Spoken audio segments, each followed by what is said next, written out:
Chapter number 8 Dogra راجوں مہاراجوں کا 100 سالہ دور۔ ریاست پونچھ اور ریاست جموں و کشمیر 19ویں صدی کے پہلے 50 سال کے عرصے میں معرض وجود میں آئیں۔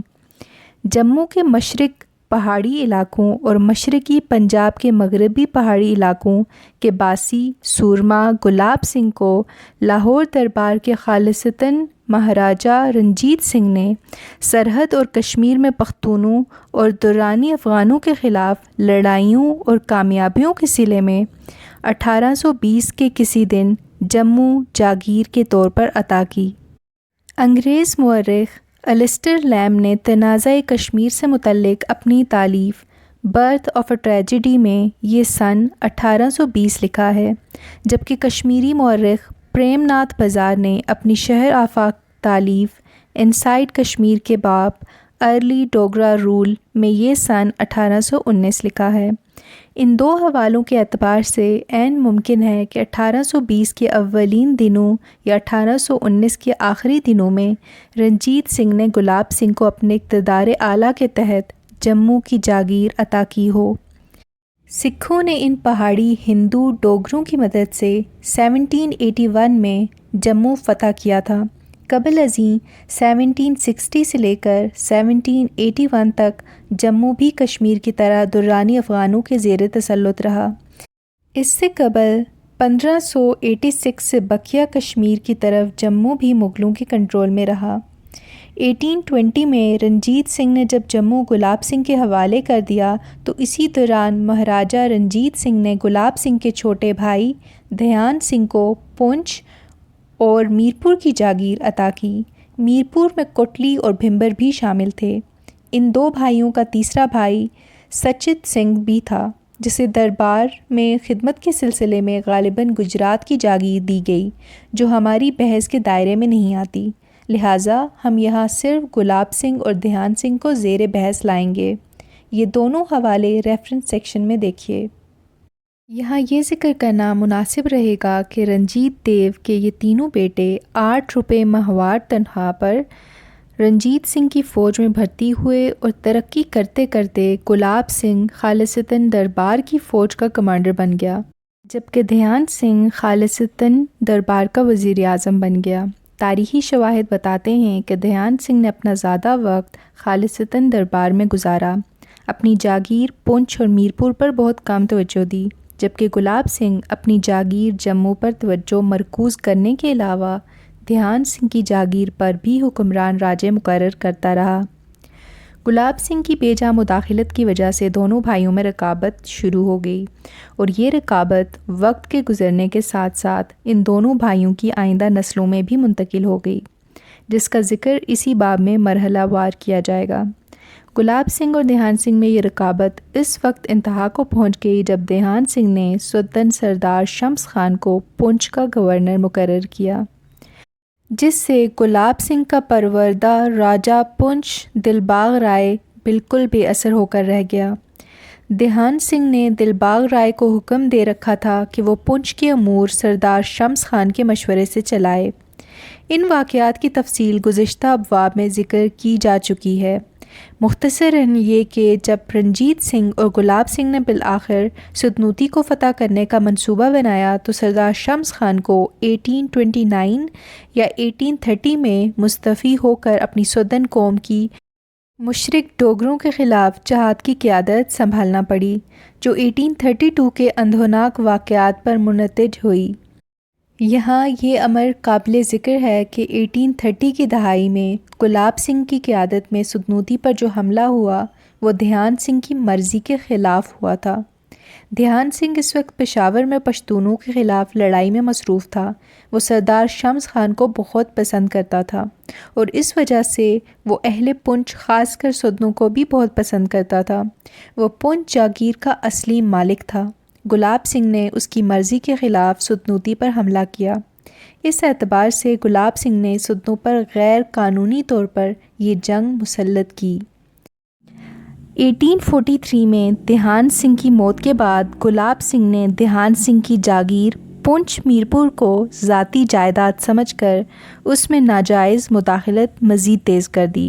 حالانکہ دھیان سنگھ کے 2 بیٹے تھے جن کا نام موتی سنگھ اور جواہر سنگھ تھا، لیکن ان کی شومیئی قسمت کہ وہ ابھی نابالغ تھے۔ اس صورتحال سے فائدہ اٹھاتے ہوئے گلاب سنگھ نے ریاست پنچ کو بھی اپنی جاگیر جموں کے ساتھ شامل کرنے کی کوشش کی۔ وہ بڑا شاطر اور چال باز تھا۔ ان واقعات کے تسلسل کو جاری رکھنے سے قبل ذرا تھوڑا سا پیچھے ہٹتے ہوئے لاہور کے سکھ دربار کے احوال پر نظر دوڑاتے ہیں۔ تاریخی حوالوں سے پتہ چلتا ہے کہ سدنو میں 1830 کی دہائی کے دوران سکھوں اور ہندوؤں کی مشترکہ فوج کے ہاتھوں سدنو کے قتل عام کے تھوڑے عرصے بعد ہی لاہور میں رنجیت سنگھ کا راج زوال پذیر ہونا شروع ہو گیا۔ رنجیت سنگھ کے راج کو جہاں سرحد کے پشتونوں کی طرف سے خطرات لاحق تھے، وہاں انگریزوں نے بھی پنجاب پر اپنی للچائی ہوئی نظریں ڈالنا شروع کر دیں۔ انگریز پہلے ہی دریائے ستلج کے مشرق تک اپنی حکمرانی کو توسیع دے چکے تھے۔ اسی دوران 1839 میں رنجیت سنگھ فوت ہو گیا۔ اس کی موت کے بعد خالصتاً دربار میں جانشینی کے تنازع پر سکھوں میں کشمکش شروع ہو گئی۔ اس کشمکش میں گلاب سنگھ کا ایک خاص کردار ہے جس پر روشنی ڈالنا ضروری ہے۔ گلاب سنگھ کے اس کردار سے قارئین کو پتہ چلے گا کہ کس طرح اس نے انگریزوں سے ساز باز کر کے اپنے سکھ محسنوں کی حکمرانی اور راج کو ختم کیا، انگریز فوج کے ہاتھوں سکھوں کی مضبوط فوج کو تباہ کروایا اور بالآخر سکھوں کے جانشین انگریزوں سے کشمیر اور اہل کشمیر کو بہت ہی سستے داموں خرید لیا۔ پنڈت پریم ناتھ بزار اپنی تالیف انسائیڈ کشمیر کے باب ارلی ڈوگرا رول میں لکھتے ہیں کہ 1841 میں انگریزوں کو شمالی مغربی سرحدی علاقوں حالیہ خیبر پختونخوا میں پشتونوں کے ہاتھوں پے در پے شکستوں کا سامنا تھا۔ انہوں نے گلاب سنگھ سے مدد کی درخواست کی۔ گلاب سنگھ کو علم تھا کہ برصغیر کے آئندہ استعماری حکمران انگریز ہوں گے، چنانچہ وہ فوراً ان کی مدد کو پہنچا اور اس طرح گلاب سنگھ اور انگریز آپس میں اتحادی بن گئے۔ 1845 میں انگریزوں اور سکھوں کے درمیان جنگ شروع ہو گئی۔ گلاب سنگھ کو یقین تھا کہ اس جنگ میں سکھوں کو شکست ان کا مقدر بن چکی ہے۔ لاہور کا سکھ دربار رنجیت سنگھ کی موت کے بعد انتشار کا شکار ہو چکا تھا۔ گلاب سنگھ نے اس انتشار کو غنیمت جانا اور کمال عیاری سے لاہور آ کر سکھوں کا وزیر اعظم بن گیا اور سکھ لیڈروں کو ان کی آپسی لڑائیوں اور انتشار کے بہانے لعنت ملامت کر کے ان پر اپنی دھاک بٹھا دی اور سکھوں کو انگریزوں کے ساتھ صلح جوئی کی ہدایت دینا شروع کر دیں۔ کنیگھم اور دیگر ہم عصر مورخین نے گلاب سنگھ کو انگریزوں کے ساتھ ساز باز کر کے سکھوں کے انحطاط اور شکست کا موجب ٹھہرایا ہے۔ 20 فروری 1845 کو انگریز افسر ہارڈنگ نے لندن میں دفتر خارجہ کے ایک سینئر آفیسر ایلن بورو کو خط لکھا جس کے الفاظ یہ ہیں: Gulab Singh has again written to us, delighted to enter into terms with us. The Raja has now sent us a letter entreating us to lose no time. Gulab Singh دراصل انگریزوں کے ساتھ سکھوں کے خلاف اس ساز باز کے پس پردہ کشمیر اور پونچھ پر نظریں گاڑے ہوئے تھا۔ قبل ازیں تقریباً 1 سال قبل 14 فروری 1844 کو ایلن بورو نے ملکہ برطانیہ کو ایک خط کے ذریعے آگاہ کیا کہ گلاب سنگھ بڑی دلیری سے جموں کے علاوہ لداخ اور بلتستان کے عوام پر مظالم ڈھاتے ہوئے اپنی جاگیر کو توسیع دے رہا ہے، جو لاہور میں سکھ دربار کے ہاں پریشانی کا باعث ہے۔ گلاب سنگھ نے 1834 میں لداخ کو فتح کیا اور 1840 میں بلتستان کو فتح کر بیٹھا۔ نقشہ ملاحظہ ہو۔ ولیم ایڈورڈ نے بھی سکھوں کی سلطنت کے اس مرحلے پر گلاب سنگھ کے کردار پر روشنی ڈالتے ہوئے لکھا جس کے الفاظ انگریزی میں ملاحظہ ہوں: Gulab Singh urged the army not to attack the British until we joined them, and this he evaded on one pretext or another, knowing full well that in due time the British would attack and capture the position at Cyprus.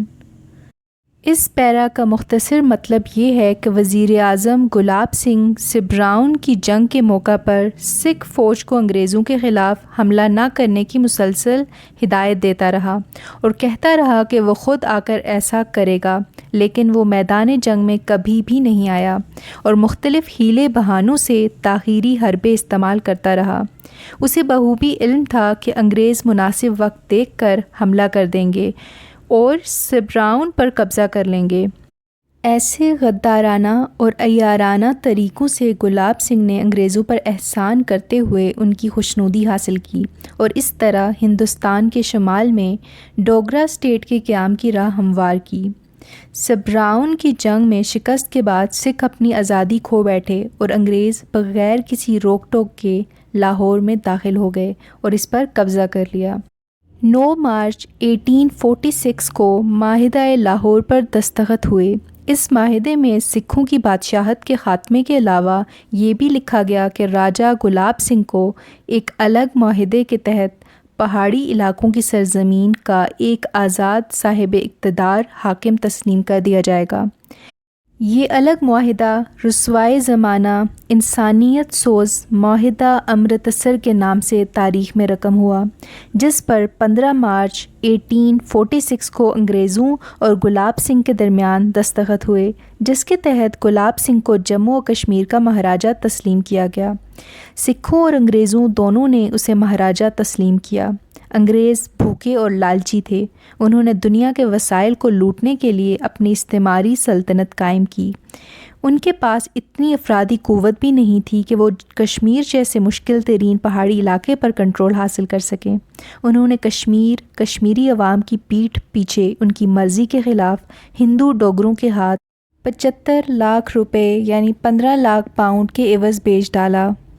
Prem Nath پزار نے اس موقع کی مناسبت سے لکھا کہ وادی کشمیر ساری دنیا میں اپنے قدرتی حسن و جمال کی وجہ سے مشہور تھی، جسے ہندو حکمرانوں نے نام نہاد یورپی مہذب قوم سے خرید لیا، اور اس طرح کشمیر ایک بار پھر غیر کشمیریوں کے قبضے میں چلا گیا۔ جس طرح 1830 کی دہائی میں ریاست پونچھ کے سدنوں نے ڈوگرا حکمرانی کو تسلیم کرنے سے انکار کر دیا تھا، اسی طرح کشمیر کے عوام نے 1846 میں ڈوگرا حکمرانی کو تسلیم کرنے سے انکار کر دیا اور اس انسان سوز معاہدے کے خلاف شدید رد عمل کا اظہار کیا۔ اس وقت کشمیر میں شیخ امام الدین کی حکومت تھی، جسے رنجیت سنگھ نے کشمیر کا گورنر مقرر کیا تھا۔ اس نے گلاب سنگھ کو اپنا بادشاہ تسلیم کرنے سے انکار کر دیا۔ گلاب سنگھ نے جموں سے اپنے وزیر لکھپت سنگھ کی قیادت میں کشمیر پر قبضہ کرنے کے لیے فوج بھیجی۔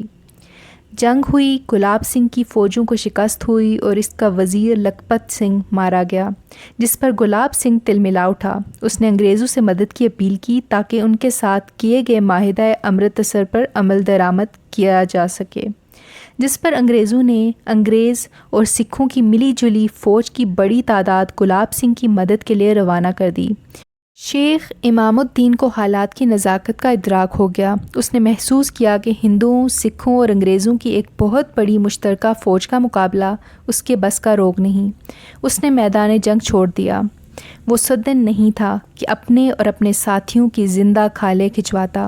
وہ پس پردہ چلا گیا اور اس طرح کشمیر کی حسین وادی مزید کسی مقابلے کے گلاب سنگھ کے تسلط، جبر و استبداد میں چلی گئی۔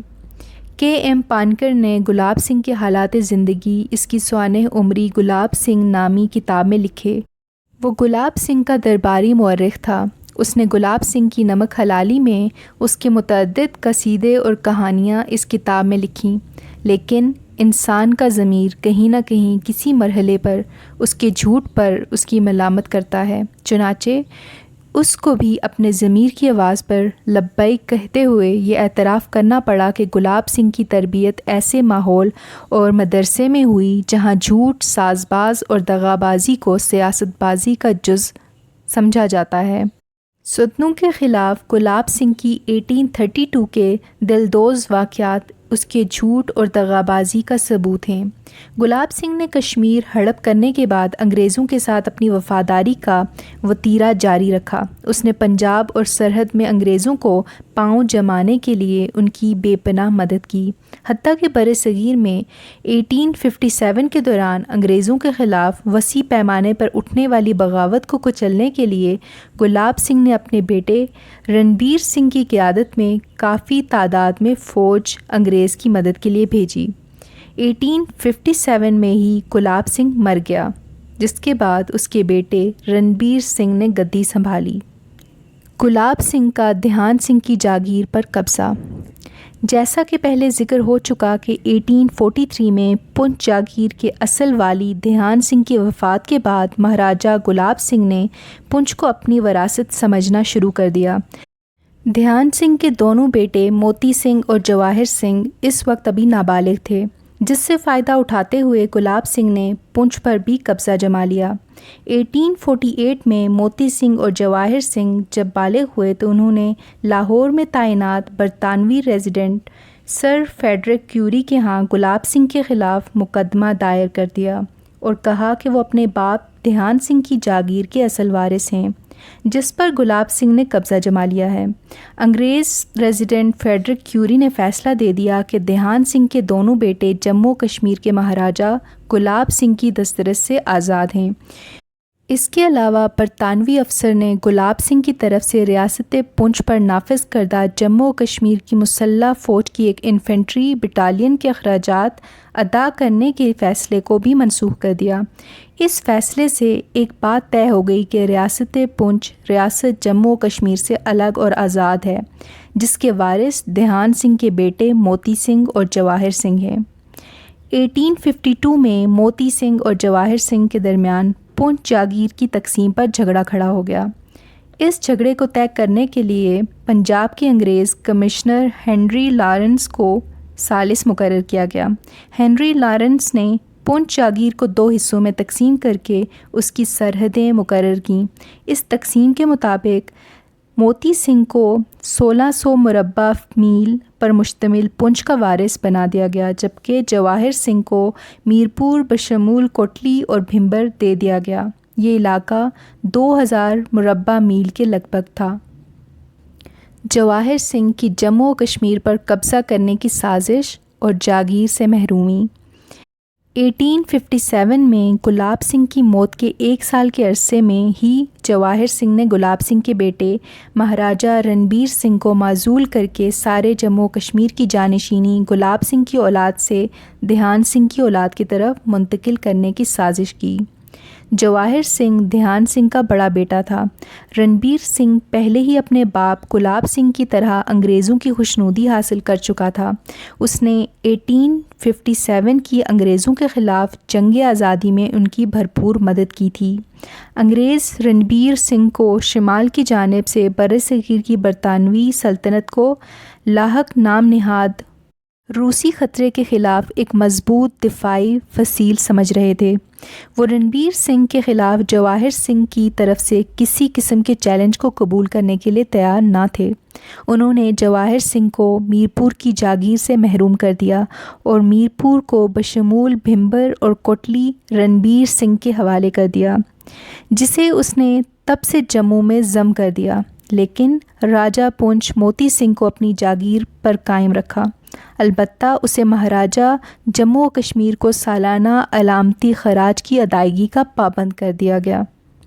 1873 تک ریاست پونچھ ہر اعتبار سے برصغیر کی باقی سینکڑوں اندرونی طور پر خود مختار اور خارجی طور پر نیم خود مختار شاہی ریاستوں کی طرح ابھر کر سامنے آ چکی تھی۔ اسے برصغیر کی نیم خود مختار آزاد شاہی ریاستوں کی تنظیم چیمبر آف پرنسز کی رکنیت بھی حاصل ہو چکی تھی۔ اس کی اپنی انتظامیہ اور محصول آمدن تھے۔ راجہ موتی سنگھ کی 1200 نفری پر مشتمل فوج کے علاوہ توپ خانے کی ایک بیڑی بھی تھی۔ اس کے علاوہ ریاست پونچھ میں ہزاروں کی تعداد میں مسلم، خاص کر سودرن پنشنر بھی موجود تھے، جنہوں نے برٹش انڈین آرمی میں سروس کی تھی۔ 1906 سے 1922 تک برصغیر کی برطانوی حکومت نے راجہ پونچھ کو پنجاب سے ایک سینئر انگریز افسر فراہم کیے رکھا، جو انتظامی امور چلانے میں راجہ پونچھ کی مدد کرتا رہا۔ برتھ آف اے ٹریجڈی کے مصنف السٹر لیمب کے تخمینے کے مطابق انگریزوں نے کشمیر کے مختلف علاقوں خاص کر ریاست پنچ سے تقریباً 30,000 فوجی بھرتی کیے، جنہوں نے پہلی جنگ عظیم 1914 to 1918 میں حصہ لیا۔ ان میں سے 20,000 فوجی صرف پنچ سے بھرتی کیے گئے، جن میں 15,000 کا تعلق سدن قبیلے سے تھا۔ ان فوجی خدمات کے صلے میں انگریز حکومت نے 1897 میں موتی سنگھ کے جانشین بیٹے راجہ بلدیو سنگھ کو 9 توپوں کے سلوٹ کا اعزاز بخشا۔ 1918 میں بلدیو سنگھ کے انتقال پر اس کے بیٹے سکھدیو سنگھ نے راجہ کا منصب سنبھالا۔ اس دوران پنچ اور جموں و کشمیر کے مہاراجہ کے درمیان تعلقات میں ایک اور بحران نے جنم لیا۔ گلاب سنگھ کے پوتے مہاراجہ پرتاپ سنگھ کی کوئی نرینہ اولاد نہیں تھی۔ 1925 میں وفات پانے سے قبل اسے اپنے جانشین کی فکر لاحق ہوئی۔ اسے اپنے چھوٹے بھائی امر سنگھ کے عادات و اطوار پسند نہیں تھے۔ پرتاپ سنگھ کے بارے میں مشہور ہے کہ وہ مذہبی ہندو تھا۔ اسے اپنے بھتیجے ہری سنگھ ولد امر سنگھ کا اخلاق باختہ کردار بھی پسند نہیں تھا۔ السٹر لیمب کے مطابق لندن میں اسٹڈی کے دوران ہری سنگھ کے معاشقوں کے کئی اسکینڈل منظر عام پر آئے، جن سے اسے بلیک میل بھی کیا جاتا رہا۔ اسے برٹش انڈین پولیٹیکل آفس نے بالآخر ان اسکینڈلوں سے بچایا۔ امر سنگھ مہاراجہ پرتاپ سنگھ کا وزیر اعلیٰ تھا۔ وہ مبینہ طور پر مہاراجہ کے خلاف انگریزوں سے مل کر سازشوں میں بھی ملوث تھا۔ ان سازشوں کے نتیجے میں 1890 کی دہائی میں انگریزوں نے مہاراجہ پرتاپ سنگھ کو تمام اختیارات سے محروم کر دیا اور سری نگر میں اپنے ریزیڈنٹ کے ذریعے ریاست کے تمام اختیارات خود سنبھال لیے۔ مہاراجہ پرتاپ سنگھ پر روسیوں کے ساتھ ساز باز کرنے کا الزام بھی لگایا گیا، جو بعد میں تحقیقات سے جھوٹ ثابت ہوا۔ مہاراجہ پرتاپ سنگھ کے خلاف یہ سازشیں انگریزوں کے ایما پر ہوئیں۔ وہ دراصل شمال میں روسیوں کے خلاف گلگت کو لیز پر حاصل کرنا چاہتے تھے، جسے پرتاپ سنگھ نہیں دینا چاہتا تھا، لیکن بالآخر 1835 میں مہاراجہ ہری سنگھ سے گلگت کو لیز پر حاصل کر لیا گیا اور وہاں انگریز افسر تعینات کر دیے، جنہوں نے روسیوں کے خلاف گلگت اسکاؤٹس کو تشکیل دیا۔ مہاراجہ پرتاپ سنگھ اپنے چھوٹے بھائی امر سنگھ یا اس کے بیٹے ہری سنگھ کو اپنا جانشین مقرر نہیں کرنا چاہتا تھا، چنانچہ اس نے جموں و کشمیر کی خلافت دھیان سنگھ کی اولاد کو منتقل کرنے کا فیصلہ کر لیا۔ اس نے پنچ کے ولی عہد راجہ جگت دیو سنگھ کو اپنا جانشین مقرر کر دیا۔ اس نے بر صغیر کی نیم آزاد ریاستوں کے چیمبر آف پرنسز سے اپنے اس فیصلے کی توثیق بھی کرا لی، لیکن انگریز حکومت نے پرتاپ سنگھ کے اس فیصلے کو اوور رول کرتے ہوئے ہری سنگھ کو جموں و کشمیر کا مہاراجہ مقرر کر دیا۔ انگریزوں کو ہری سنگھ جیسا مہاراجہ ہی چاہیے تھا، جس کا ماضی داغدار تھا اور جسے وہ اپنے مفادات کے لیے زیادہ آسانی سے ترغیب و تحریض اور بلیک میل کر کے استعمال کر سکتے تھے۔ چنانچہ مہاراجہ ہری سنگھ جب تخت نشین ہوا تو اس کے دل و دماغ میں اپنے روایتی حریف اور رقیب راجہ پنچ کے خلاف حسد و کینہ کوٹ کوٹ کر بھرا ہوا تھا۔ السٹر لیمب نے اپنی شہر آفاق تصنیف برتھ آف اے ٹریجڈی کے باب پنچ بغاوت کے صفحہ 58 پر اس صورتحال کے بارے میں لکھا کہ Thus, Maharaja Hari Singh, destined to play such a prominent role in Kashmir crisis of 1947, came to the throne of Jammu and Kashmir with an abiding loathing for his potential rival in Punch, who remained in the eyes of many in both Jammu and Kashmir the true spiritual heir to Kashmir. He was determined that this threat to his authority should be suppressed as soon as suitable opportunity presented itself. غرض یہ کہ ہری سنگھ تخت نشین ہوا تو اس کے دل میں اپنے رقیب راجہ پنچ کے خلاف غصہ اور نفرت کوٹ کوٹ کر بھری ہوئی تھی، جبکہ جموں و کشمیر کے اکثر لوگ دھیان سنگھ کی ذریت راجہ پنچ کو کشمیر کا روحانی وارث سمجھتے تھے۔ ہری سنگھ مناسب موقع کی تلاش میں تھا تاکہ وہ اسے بروئے کار لاتے ہوئے راجہ پنچ کو دبا سکے۔ راجہ پنچ سکھ دیو سنگھ 1927 میں انتقال کر گیا۔ اس کے بعد جگت دیو سنگھ راجہ پونچھ کی گدی پر بیٹھا۔ اسے فوراً ہی مہاراجہ کشمیر ہری سنگھ کی دشمنیوں کا سامنا کرنا پڑا۔ ہری سنگھ نے جلد ہی ایک حکم نامہ دستور العمل جاری کیا جس کے تحت راجہ پونچھ کو پابند کیا گیا کہ وہ آئندہ سری نگر یا جموں سے نامزد کردہ اپنا وزیر چیف منسٹر تعینات کرے، جو پونچھ امور کے بارے میں تمام فیصلوں کا ڈرافٹ تیار کرے گا۔ اس کا غیر ملکی برطانوی مشیر مقرر کرنے کا اختیار محدود کر دیا گیا۔ نیز جموں و کشمیر اسٹیٹ کے تمام قوانین ریاست پونچھ پر بھی لاگو کر دیے گئے۔ علاوہ ازیں راجہ پونچھ سال میں 3 دفعہ سری نگر یا جموں جا کر مہاراجہ کشمیر کو سلوٹ پیش کرے گا۔ ہری سنگھ نے راجہ پونچھ پر جب یہ نئی پابندیاں عائد کیں تو راجہ جگت دیو سنگھ نے انصاف کے لیے انگریز حکومت کا دروازہ کھٹکھٹایا۔ انگریزوں نے مداخلت کی۔ انہوں نے راجہ پونچھ کے خلاف مہاراجہ ہری سنگھ کی طرف سے عائد کردہ ان تمام پابندیوں کو منسوخ کر دیا اور قرار دیا کہ پونچھ ریاست جموں و کشمیر کا لازمی حصہ نہیں ہے۔ انگریزوں کی جانب سے ان پابندیوں کے خاتمے کے باوجود ہری سنگھ باز نہیں آیا۔ اس نے پونچھ میں مداخلت جاری رکھی۔ 1829 میں اس نے انتہائی ہیتک امیز انداز میں راجہ پونچھ کے چیف منسٹر اور دیگر افسران کو برخاست یعنی ڈسمس کر دیا۔ 1936 میں ہری سنگھ نے ریاست پونچھ کی خود مختاری کو ختم کرنے کے لیے بڑی جامع مہم شروع کی۔ اس مہم کے تحت پونچھ کی عدالتوں کو جموں و کشمیر ہائی کورٹ کے ماتحت کر دیا گیا۔ راجہ پونچھ کے اپنی رعایا میں سے اپنی فوج میں بھرتی کرنے کے اختیارات محدود کر دیے گئے۔ پونچھ پولیس کی شدید نگرانی شروع کر دی گئی۔ پونچھ انتظامیہ کی تمام شاخوں کی مہاراجہ کشمیر انسپیکشن کرے گا۔ اس طرح پونچھ کی آمدن کے ذرائع کو حکومت جموں و کشمیر کے ماتحت کر دیا گیا۔ پونچھ کے راجہ جگت دیو سنگھ نے ہری سنگھ کی ان زیادتیوں کے خلاف انگریز حکومت سے شدید احتجاج کیا۔ اب انگریزوں نے 1935 میں ہری سنگھ سے گلگت کو لیز پر حاصل کرنے کے بعد اس کے لیے نرم رویہ اختیار کر لیا۔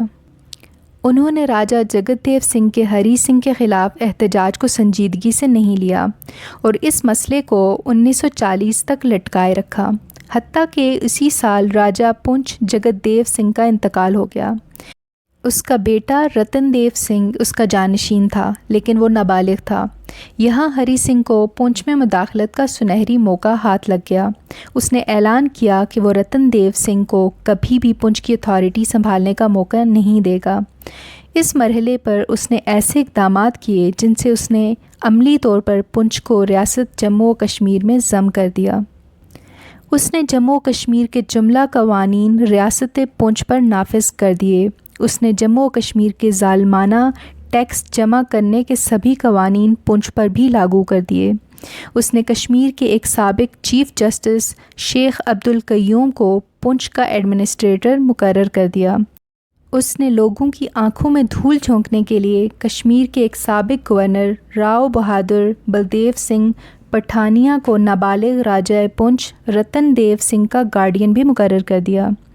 ہری سنگھ کے ان تمام جارحانہ اقدامات کے خلاف برِ صغیر کی انگریز حکومت نے کسی قسم کے مثبت رد عمل کا اظہار نہیں کیا، بلکہ ہری سنگھ کے حق میں چپ سادھ لی۔ یہ وہ زمانہ تھا جب یورپ میں جنگ عظیم دوم 1939 to 1945 جاری تھی۔ انگریز اس جنگ کی وجہ سے انتہائی مشکلات میں الجھے ہوئے تھے۔ ان مشکل حالات میں وہ برِ صغیر کی پرنسلی ریاستوں میں مداخلت کے متحمل نہیں ہو سکتے تھے۔ جموں و کشمیر اور پونچھ سے تقریباً 80,000 فوجی اس جنگ میں حصہ لے رہے تھے، جس میں مہاراجہ جموں و کشمیر کا ایک اہم کردار تھا۔ انگریز ان حالات میں ہری سنگھ کو ناراض نہیں کرنا چاہتے تھے۔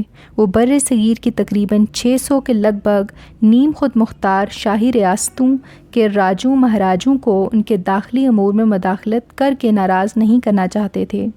یہ راجے مہاراجے ہندوستان میں کانگریس اور مسلم لیگ کی تحریک آزادی کے خلاف انگریزوں کے سب سے بڑے مددگار تھے۔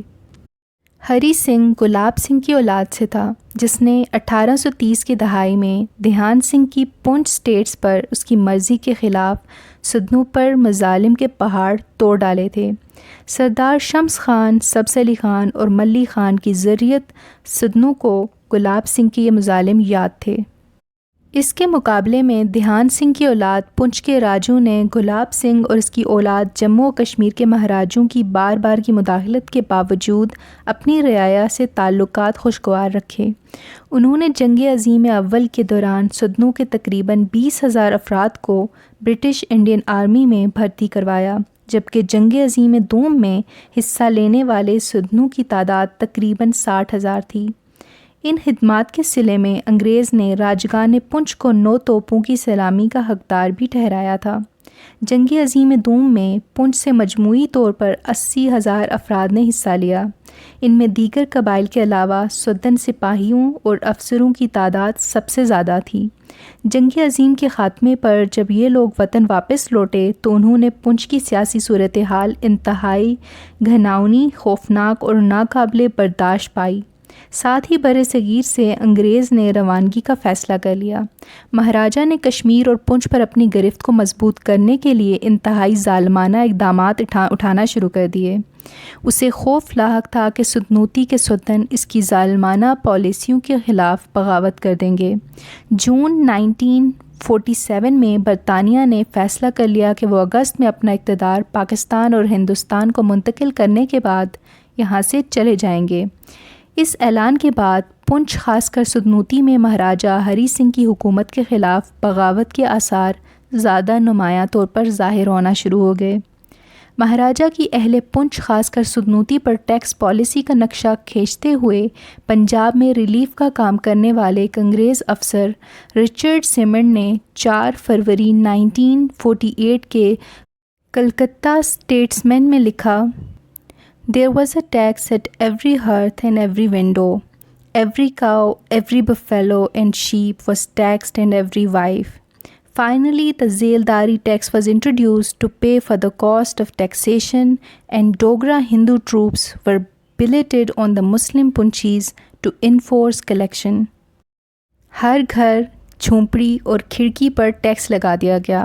ہر گائے، بھینس اور بھیڑ بکری پر ٹیکس تھا، حتیٰ کہ دوسری بیوی پر بھی ٹیکس نافذ تھا۔ پھر بالآخر ذیلداری ٹیکس لگایا گیا تاکہ ٹیکس جمع کرنے کے اخراجات پورے کیے جا سکیں۔ ٹیکس جمع کرنے کے لیے ڈوگرا ہندو فوجیوں کو مسلمان پنچیوں پر مقرر کر دیا گیا۔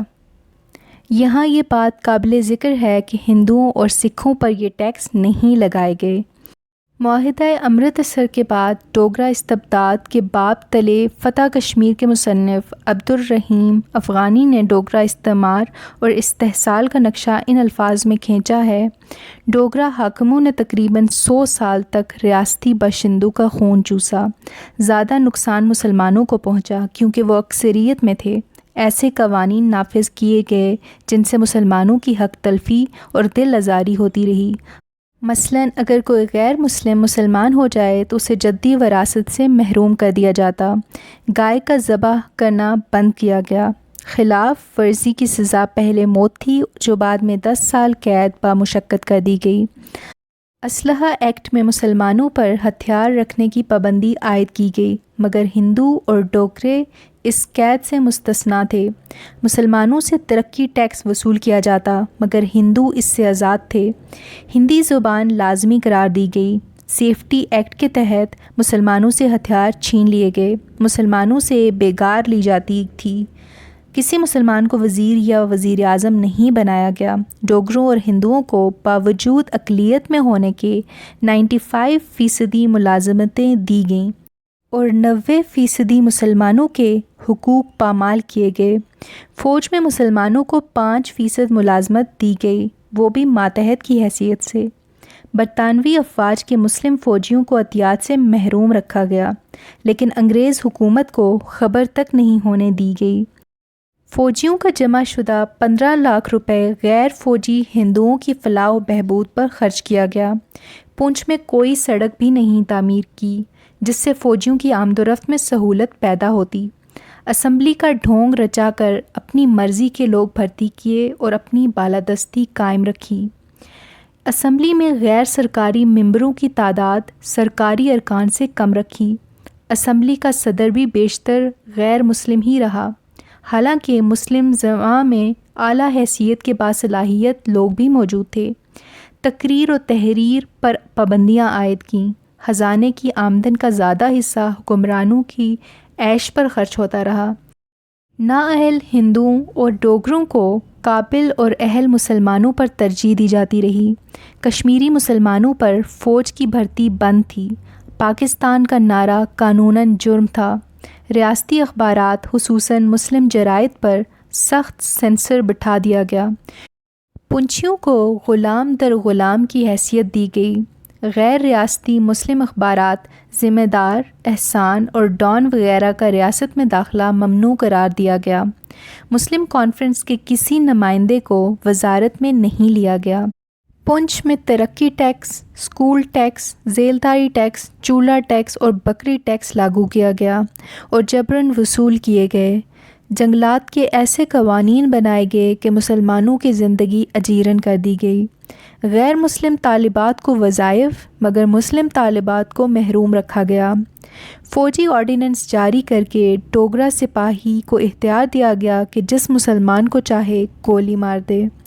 ریاست کی کلیدی اسامیوں پر ہندو غالب تھے۔ مہاراجہ کی اجازت کے بغیر کوئی شخص اپنی جائیداد کو بے رہن یا ہبہ نہ کر سکتا تھا۔